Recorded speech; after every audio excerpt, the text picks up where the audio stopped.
I can still hear the kettle singing in the kitchen the morning I decided to expose him.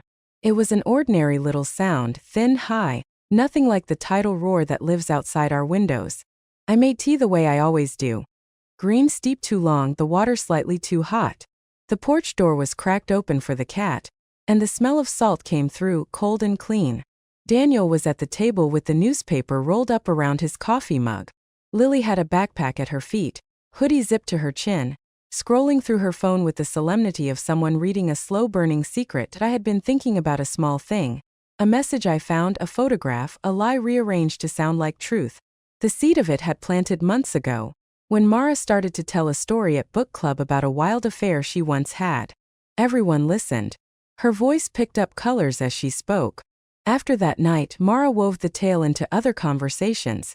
The same details, the same hurt. She told it over wine, over late-baked pies, when the porch light washed her face in orange. She named the man, and the man she named was ours, in the way you can claim a thing by speaking it often enough.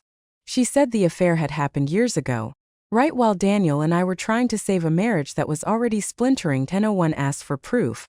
In a town that favors mercy, rumor becomes a soft weapon. People pity Mara. I pitied her too at first. Her stories came coated in glitter and shame. They made her feel human, and they made others feel needed for sympathy. But the rumor took root. Teachers whispered it in the faculty lounge. Someone left a printed photo on my windshield like an accusation.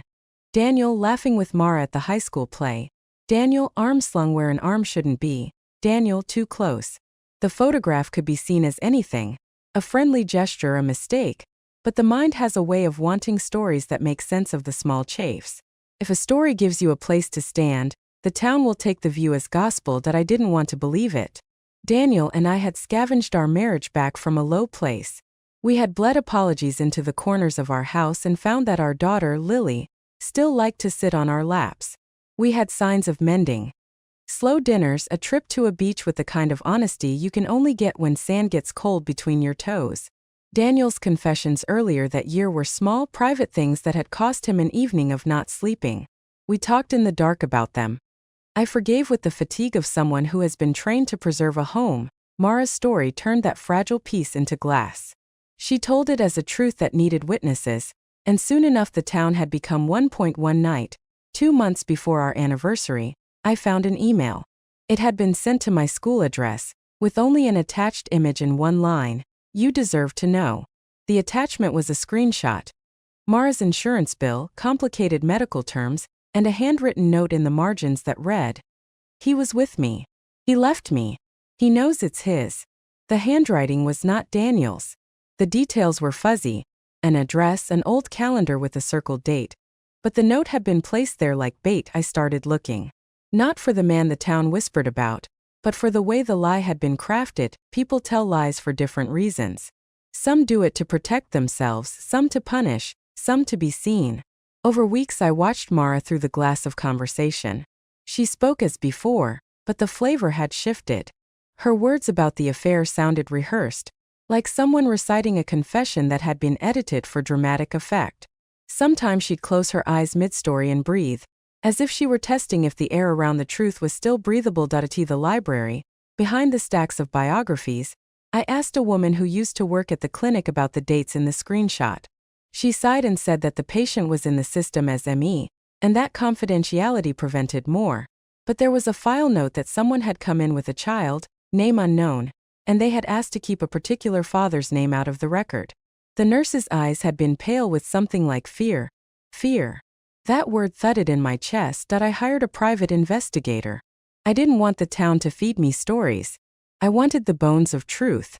The investigator was discreet, someone who smelled of tobacco and sympathy. He returned with small things. Receipts, a photo of Mara talking quietly to Aaron Whitcomb behind the hardware store. A dinner check with 2 names scrawled in the corner. None of it proved what I wanted, that Daniel had betrayed us. But the pieces pressed together in a way that made sense to my anger. I did not tell Daniel what I was doing. He had his own secrets, and in the months we'd been rebuilding, I had learned that keeping my own peace meant carrying a few quiet judgments until I could place them somewhere else. Lily asked why I seemed tighter. Her eyes have a habit of becoming monitors for the weather of our home. I made excuses, I believed. More to read at the library, more work. But the investigators' emails arrived like waves, small but patient, and I let them move me. The anniversary was 2 weeks away. That day is a small ritual in my family. The same meal, candles, the record Daniel loved when our marriage was young and full of unbuilt promises. We would be inviting only close friends. Mara would be there because she was always there at gatherings with a dish and a story and a laugh like rain. Aaron would be there too. He had fixed the porch steps earlier that month and asked to come for the food. People would be close enough to see each other's breath. It would be private and yet impossible to keep a secret in a room made for witnesses. The investigator found something then, the kind of ugly thing with a clean edge. A voice message. A grainy file. It was Mara's voice and someone else's. The voice file was small and shaky. It hinted at more. It suggested an arrangement that had been agreed upon years ago. It claimed the man in the photograph had been there, that he had apologized, that he had agreed to some solution. The file wasn't a confession of an ongoing affair.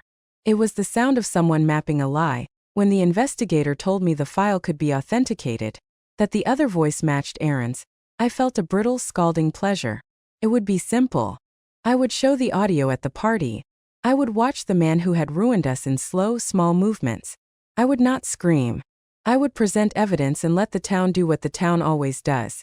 Pick a side and stay there. What I did not expect was the way my chest vibrated when I rehearsed the reveal. My hands grew warm. My mouth rehearsed the iron of accusation. I slept with the feeling of rightness like a pillow across my face. There is a dangerous intimacy between evidence and conviction. Once you decide to hold someone up to the light, you start to see the dust on your own hands. Rising tension as the anniversary approached, my life became an exercise in small betrayals. I lied to Daniel, to Mara, to myself. I told Daniel the dinner was for a small family milestone at school. He hummed in agreement and picked up a bottle of wine. Lily made a simple cake and placed it under a cloche with too much ceremony. The house filled with the smell of rosemary and lemon. Mara arrived with a pie, flour smudged on her hands. She hugged me the way ghosts hug, as if she needed proof that I existed in her life. Her eyes flicked to Daniel in a way that tightened something in my chest, but I told myself it was a harmless glance. Aaron came later, his jacket smelling faintly of sawdust and rain. He kissed my daughter's cheek like a man who knows the right chords to press. Everyone else drifted in with sweaters and candles, the town's small rituals that we ate. We talked. We made jokes about the teachers' union and the upcoming winter festival. The living room was warm and the record on the phonograph scratched in the slow places where the song breathed. I had the file on my phone, hidden in a folder labeled Old Photos to make it less suspicious.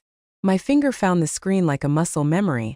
When I stood up to speak, I felt my voice wobble like a fishing rod under wind. I told a small, true story first. How Daniel and I had once driven to the lighthouse on a night so black we couldn't see the cliff until the moon rose. I told it like proof of a life that had held things. People smiled. You can tell a lot about the strength of a marriage by how easily a room finds its size. Then I changed the tone. I said I had found something. I said I had decided, for the sake of honesty, to share it. There is a specific kind of silence that follows a line like that, the sound of people remeasuring their opinions of you by the weight of your resolve. Lily's mouth pressed into a thin line. Daniel's hand still held his glass. I played the file. Mara's breath came through first, quick and raw like a weathered bell. Then Aaron's voice, familiar and lazy. They talked about names as if names could be rearranged without consequence. No, we keep his name out, Aaron said. We call him yours. The recording was fuzzy, but the meaning was not. They were planning a narrative. It was not a confession of a continuing affair. It was an agreement to manufacture one. This is him, I said, and pointed at Aaron like a surgeon isolating a tumor. The room leaned forward as if the people could catch the truth in their palms. Someone whispered, Aaron, like a prayer or a curse. Aaron's face tightened. He looked smaller than he did hammering in new railings. Daniel's jaw worked, a muscle of memory. Mara's lips pressed together so hard I could see the white of them. Mara laughed, a high, startled sound. You think this proves anything, she said.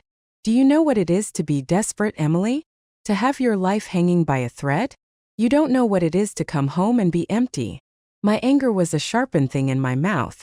You told us a story, I said. You told the town that my husband, that Daniel, had betrayed me for you. You made him the villain. You let everyone look at him that way. Mara's eyes were wet and bright with something unpleasant. You made it so easy, she said.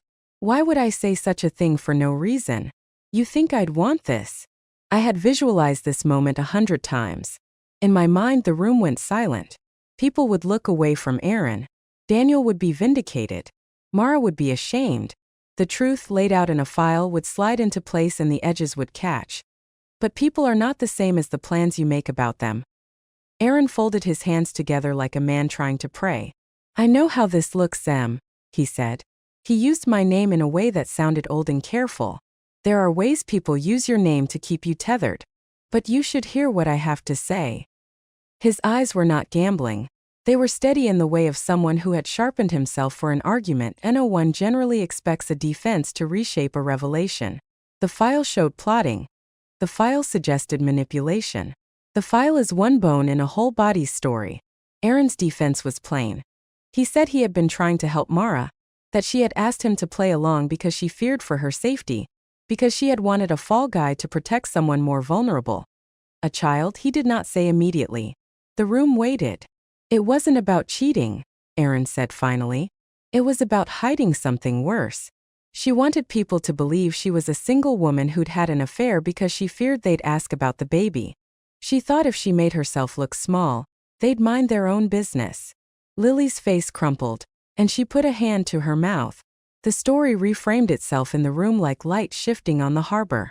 Why would she do that? I asked, and it came out as half a plea and half an accusation. Because she was protecting her child's father, Aaron said. Because he couldn't be in the papers. Because if they knew his name was linked to hers, he'd lose something he couldn't afford to lose. Now there are 3 kinds of people in this town. Those who act, those who enable, and those who tell stories about what happened while standing at a distance. I had come to the night believing that Aaron had been part of a scheme to muddy Daniel's good name. My evidence seemed to show that he had agreed to create a story. But his story, his defense, implied that the lie had been created to protect someone else. Daniel stood slowly, like a man who had been made of small, working parts and then reassembled. Protect who? He asked. His voice was steady until it wavered at the end. Mara's head was bowed, and her hands had found each other like someone searching for warmth. I lied, she said. The words were small, and they fell into the room like snowflakes that cleared when you tried to catch them. I lied because I was trying to keep the child's name out of it. I thought if I made them look at me, they'd not look for him. She lifted her face. Her eyes were feral. I lied to keep a possible father from being taken away. She would not say whose child. She looked at Daniel and then at Aaron and then at the floor. For a moment I could taste old bread and copper, the tastes of rooms that had known the night water. The room felt like the inside of a shell. My chest felt hollow as if I'd swallowed a clump of cold. To protect someone, to hide a name, to use the town's appetite for scandal as a shield. The motives twisted like driftwood. But I had come with a hammer. I had a file that said Aaron participated in a plan to conjure an affair story. If the story was to protect someone, who was that someone? Who would have enough to lose that a whole town would be asked to swallow a lie? I looked at Daniel. He had a small, faraway look. There is a look that people get when they try to keep 2 impossible truths side by side. Why didn't you tell me? I asked him. He swallowed. The closest thing that exists to silence in our house is the pause that comes before the winter wind. He placed a hand on Lily's shoulder. I wanted to, he said. I wanted to for a long time. His words startled me. He looked like a man reaching into a pocket for something he had been hiding. He breathed out as if permitting himself a confession. There are things I did before you, Em. Things I thought would save people. I paid bills I shouldn't have. I took a job that paid more because someone needed it. I told myself if I kept the secret the town would be safer. I didn't want to throw someone to the wolves. What secret? I said. My voice became a thread. I had prepared to accuse, not to be accused of ignorance. Her son, Mara said suddenly, like a match sparked to illuminate the dark. His father. He can't be named without damaging a lot of people. He couldn't be identified, not by work, not by obligations. If anyone had known who he was, he'd be gone. So I said I slept with him and I made Daniel the story because I thought if people had someone to blame they'd let the rest walk by. The words tumbled differently when they were not my own. Mara's confession landed with a weight that made the room tilt. The picture I'd had in my head, Daniel as the villain, cracked along a new line. The sound of teeth on glass is a terrible noise. You're saying you lied to protect someone's job? I asked, though the question felt shallow compared to the ocean of implication beneath it. I'm saying I lied because I was afraid, Mara said. I thought accusing a man like Daniel would make them leave the real father alone. I didn't want the child to lose a life he needed. Who was the father? Who had so much to lose?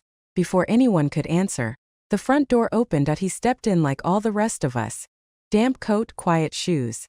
He was not remarkable in the way the town tells stories of heroes. He wore the shape of someone who had learned to stay in shadows. For a long suspended second no one spoke. The man we had avoided naming in the earlier rumor, the supposed father, walked into the room while our words were still trying to find their home. It was Daniel's brother, Samuel. I didn't know if he had always been the him at the center of Mara's lies. Samuel had been back in town for months, working at the clinic after a long absence. He had a steadiness like furniture that has been reupholstered to hide stains. Samuel had been distant for years, the type who moved through rooms with the gray patience of someone who expects little and gives less. He looked around the living room, saw the file on my phone reflected in the window like a small moon, and then his gaze landed on Mara. He sat, careful enough to make it a choice. It was my child, he said. His voice was low and the room felt colder. He did not speak like a man trying to hide or defend himself. He spoke like someone handing over an old sharp tool. I knew she was pregnant. I knew I couldn't afford the shape of it, not then. He looked at Daniel. I asked her to tell a story. I asked her to make it about you because I couldn't be connected. I couldn't risk losing my job, I couldn't risk the clinic's funding. I couldn't risk my license. So I asked her to say anything. The name Lucy, Mara's son's name, was small and fragile, and then it was large in the room like a fish surfacing. Lily's hands were white at the knuckles. Aaron's face had the barest sheen of sweat. I had come with a file and an accusation and a feeling that justice would look like a clean sliver. Instead, I had a tableau of human fear and small, shameful bargains. A man had asked a friend to take the blame to preserve a livelihood, and the friend had told a story that made a different man a monster. I was stunned by how little the truth felt like relief. It was murkier. A lie had been told to protect a fragile life. The town's appetite for scandal had a cost no one had measured. I found my voice by the record player. So you all agreed to make Daniel the villain, I said. You made people look at him. For what? For someone's job. Mara's eyes burned with a wild sort of defiance. Yes, she said. For a job. For a chance. For a child. If I hurt someone who already had a life, maybe the other would keep his. I couldn't do it another way. Daniel's face folded in on itself and then smoothed. Samuel, he said. Why didn't you tell me? Why did you let this go on? Samuel's mouth was a thin line. I was ashamed, he said. I thought if I told you it would ruin you. I thought if I told you I'd lose more than a job. I thought the town couldn't be trusted with the truth. The anniversary had become an interrogation in which every confession opened another locked box. There was no clean villain. There were people who had tried to save, people who had used the town's appetite as a tool, people who had sat quietly as lives were rearranged. I felt something inside me split, a primitive thing that wanted to place blame like a stone on a map. But the map had no waiter to serve such a simple verdict. The evidence I'd gathered was real. It proved collusion. Yet the collusion was not the sort of evil I imagined. It was small and desperate, like fingernails trying to find purchase on a wet rock. At some point of the night, when the house had grown still and the wind outside sounded like a distant fairy, Daniel left the room. He came back with a box. He sat across from me and opened it. Inside were papers, a photocopy of a file, a hospital ledger, and folded carefully beneath them, a photograph of me from years ago, standing at the hospital as the tidal light turned green. There was an envelope addressed to me. In his voice was a thing I had rarely heard him use. A hardness tempered by the softness of someone choosing to hurt to heal. I should have told you sooner, he said. I thought if I kept this from you, I'd keep you from being hurt. I thought I could bear it.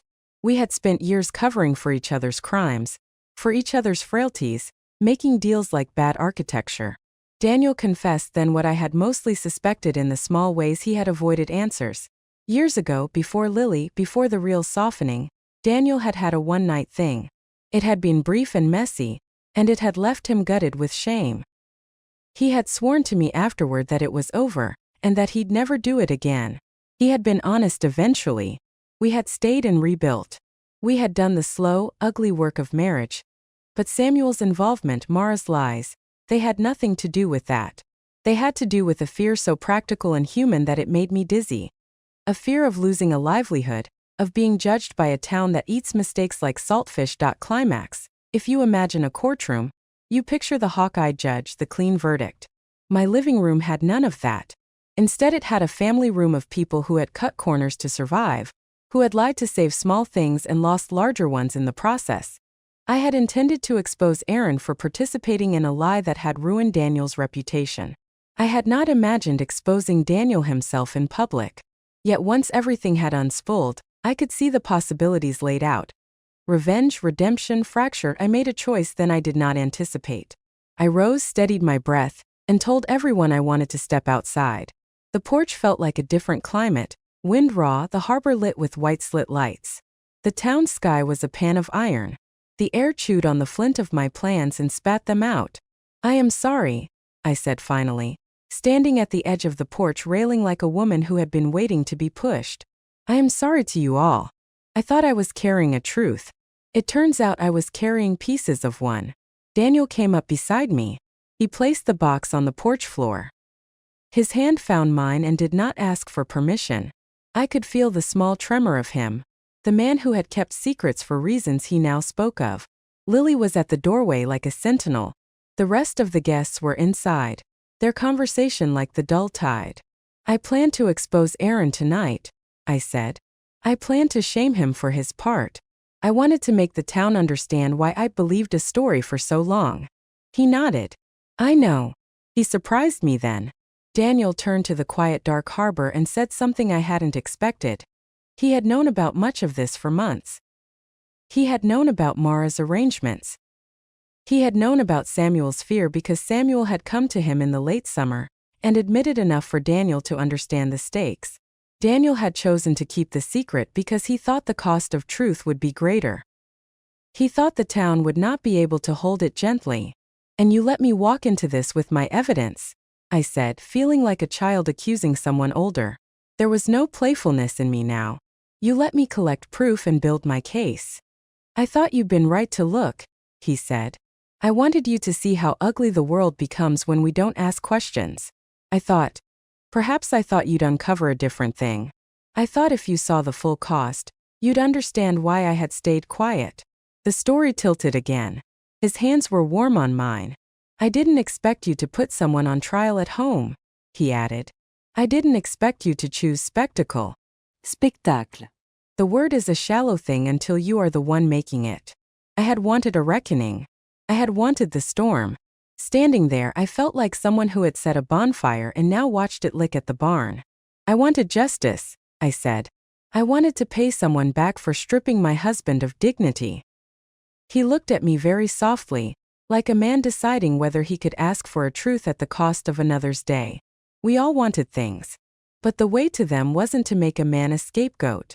There is a specific collapse inside a person when they recognize that the weapon they had sharpened to defend themselves has a point that will cut them too. I felt the edge against my palm. The choice then was messy and urgent. We could leave the night under the weight of exposed, private transgressions. We could march to the center of the room and call names while everyone watched like jurors in a church. Or we could choose a different kind of unmasking. I made a decision that felt like stepping off a cliff and finding another small ledge. I would not expose Aaron in public the way I'd planned. Instead, I asked the people in the room quietly, personally, to do what they could. I asked Mara to sit with Samuel and decide what the future would be for the child. I asked Aaron to be honest about his involvement. I asked Samuel to consider whether a job was worth stealing a man's good name. I asked Daniel to forgive me, not because he had earned it, but because forgiveness would let us decide what type of couple we wanted to be. I asked for less spectacle and more truth. I can't make you all remember that we were small once, I told them. But we can decide together to not make the smallest cost the largest. They listened politely. Some were angry at me for not following through. Some were relieved. The night fell around us like a shawl. Then Daniel did something I did not expect. He walked back into the room and stood in front of everyone. He cleared his throat. The record's needle slid into a groove and the song ended like a held breath released. I have something to say, he said. His voice was even, the way of a man who had practiced telling a truth that had teeth. He confessed in a way that stopped the room. It was not the confession I had expected. It was deeper and it was older. He admitted to a choice years ago that had been made not to protect himself but to protect the fragile chances of others.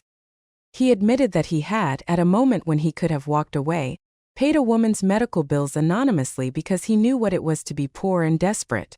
He had lied to protect her privacy. His lie had been taken by Mara by the town and retold as scandal. The confession was like a stone thrown into water. Its ripples widened. He said he had carried shame because he thought keeping quiet was mercy. But silence can be a tool of harm when others are left to tell the story. I felt my anger morph into something complicated. There is a part of me that still hates people who take advantage of the kind and quiet. But there is another part that wonders what choice she would make if someone she loved stood on a precipice and needed a hand at the end of his statement. There was a pause the size of a year. Samuel stood up. He had been sitting quiet, hands folded. He stepped forward and took what few pieces of blame he could from the room. "It is my child," he said. "I should have done what was right. I thought the cost was too much. I've been coward. I ask for forgiveness, but I know that is not simple." He looked at Daniel. "Tell me what to do," he said. I wanted to say leave, go, but those words would be useless. They would punish and solve nothing. Instead I said, "Tell the truth." The room sighed, not in relief but in resignation. People began to form possibilities like puzzle pieces. Mara suggested privacy for the child. Aaron offered to take responsibility for helping bring truth into public in a way that wouldn't destroy livelihoods. It was chaotic and human. It was not the neat courtroom justice I'd fantasized about, but it was something harder. A small plan to rebuild without breaking everyone else in the process. That resolution. The days after the anniversary were like the waters after a tide moves out. The town cleans its nets, stitches tears, and resumes work. Rumor quieted. New meals were planned. My nights were filled with the subtle hum of decisions being made. A lawyer's phone call. A quiet arrangement with the clinic to protect the child's future. A small fund raised by neighbors to secure a step Samuel could not yet climb alone. Mara and Samuel met in the small kitchen over the years to come. It was not a healing so much as a series of small, honest acts. Proof of paternity given privately, legal counsel that kept the child's name out of papers, careful payments that avoided charity and preserved dignity. Aaron, who had been accused and then confessed to being complicit, took on a visible role in fixing things he had helped fray. He worked on the dock, hard and visible, and people watched him with quieter eyes. As for me and Daniel, the anniversary that I had planned as a performance for vengeance had become instead the night we finally learned the true cost of secrets. We sat together on the porch in the dark afterward, hot tea between us, and spoke like two people who have been in separate rooms for years and are trying to find the same doorway. "I should have told you," Daniel said again, in the way of someone trying to be forgiven. "I thought I could shield you. I was wrong. You thought you were saving something." I said, my voice raw. "We both thought we were protecting people. We both used silence as armor." We held each other's hands until the tremor eased. Lily slept on the couch, the glow of the phone across her face. The town continued to breathe in small rhythms beyond our windows. There is a strange mercy in the way small towns accept complicated things. They keep living. People forgive, sometimes for practical reasons, sometimes out of shared history. Sometimes they do not forgive, and that too becomes part of the town's map. The real twist, the thing that I could not have predicted when I plotted my revenge, was not that Daniel had done things to confuse the story. It was the recognition that my exposure of Aaron at the anniversary had become the very thing that forced truth to the surface. Not in the way I wanted, but in a way that made everyone take responsibility. Had I not planned the spectacle, The child's father might have remained hidden. The clinic might have lost funding. A life might have been harder than it already was. I had thought exposing someone would be black and white. In reality, it opened a space for confession and repair. There was grief in that realization. I had wanted a villain. Instead, I found out that villainy lives more often as cowardice and fear. I had wanted justice, and what I got instead was messy accountability. I had not expected to be the instrument that made the truth possible. The twist was not a cruelty levied at the accused. It was an unexpected consequence of my actions that had both wounded and helped us all. Weeks afterward, the town's gossip softened into ordinary headlines. Clinic secures funding. Teacher's reputation restored. Family organizes privacy. People still glanced at Daniel with the memory of that night in a way that was careful, like someone looking at glass that had cracked and been glued. They learned to live around the seam. I learned other things. I learned that the hunger for clarity can make monsters of us all. I learned that sometimes action born of anger can open a door you did not expect to open. I learned that forgiveness is less a dramatic thing and more a set of daily choices. To sit at the kitchen table when you want to bolt. To hand over a truth you've kept and wait to see what becomes of it. In the end, the thing that had started the whole cascade, Mara's lie about an affair, was not, in the way town gossip framed it, a deliberate attempt to ruin Daniel for sport. It was an act of fear and a clumsy attempt at protection. That did not make it right. It made it human. On the porch, in the nights after the anniversary, sometimes the harbor stole all the sound. Daniel would tell stories about his father teaching him carpentry, or about a history class where a student had said something that changed a life. I would listen. We would make small plans. A trip to the lighthouse in summer, a promise to tell each other sooner. The rhythm of our days felt less brittle. Once, months later, Mara and I sat at the kitchen table with coffee between us. The cracks between us were visible like thin rivers carved into old wood. She had a way of touching her cup with both hands that looked like a prayer. "I am sorry," she said without melodrama. "I thought I was saving something. I thought I could steward the shame."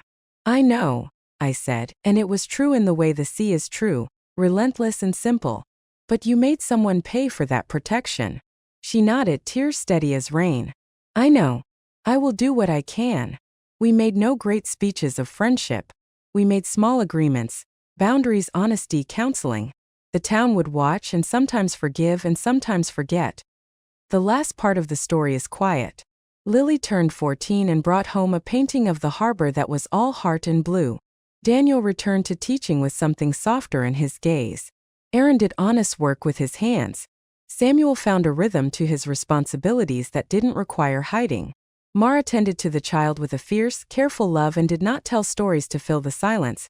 People sometimes ask me, as friends sometimes do, if I'm glad I exposed Aaron. They ask whether my choice made things better or worse. I think of the night like a stone dropped into dark water. The ripples kept going. Some of them reached places I'd rather not remember. Some of them smoothed surfaces that had been jagged. I do not give simple answers anymore. I give instead the kind of honesty that is tender and not theatrical. I do not believe that one act of exposure is identical to justice. I believe that it can be part of a sequence that leads to repair. If people are brave enough to do the next work. If there is one final twist, it is this. I had planned to expose a single man in a house full of friends and make him the scapegoat of my hurt. What I uncovered was not a single betrayal but a network of small, scared choices. My exposure forced a truth, yes, but it also exposed the places where I had allowed silence to flourish, where I had chosen to hide my own wounds rather than let them be seen. In laying blame at someone's feet, I had initially wanted absolution. What I received instead was the obligation to be part of the work of mending. That was a punishment and a mercy. It requires me to be less certain of my righteousness and more dedicated to the slow, awkward business of care. Some nights I still hear the kettle singing, and the sound reminds me that the smallest rituals matter. They are where choices are made. We live now with that knowledge. Messy, human, and real. We are more careful with our stories. We are kinder about the cost other people might be paying. And sometimes, when the harbor lights wink like distant stars, I think of the child at the center of the lie. I think of the way a whole town organized itself around the need to protect a life. I think, too, of the frailty that made a woman tell a false tale, and the courage it took for a man to step into responsibility. I do not know whether exposure is always right. I only know that the night we held our anniversary, with wind and candles and music, I exposed someone because I thought it would save my marriage. Instead, it tore open a wound that required all of us to help stitch it closed. The twist I did not expect was that by trying to punish a person I loved, I made a space for truth that none of us could have easily claimed otherwise. The harbor keeps moving. People rebuild. We keep living. And under the porch light, sometimes Daniel squeezes my hand in the half-second, before we both say something that will change the shape of our day. We are more honest now, or at least we try. The secret I had kept for months, the file, the plan, the polished accusation, lies in a drawer. I do not pretend to be anything but flawed and human. That, perhaps, is the hardest and most necessary truth of all.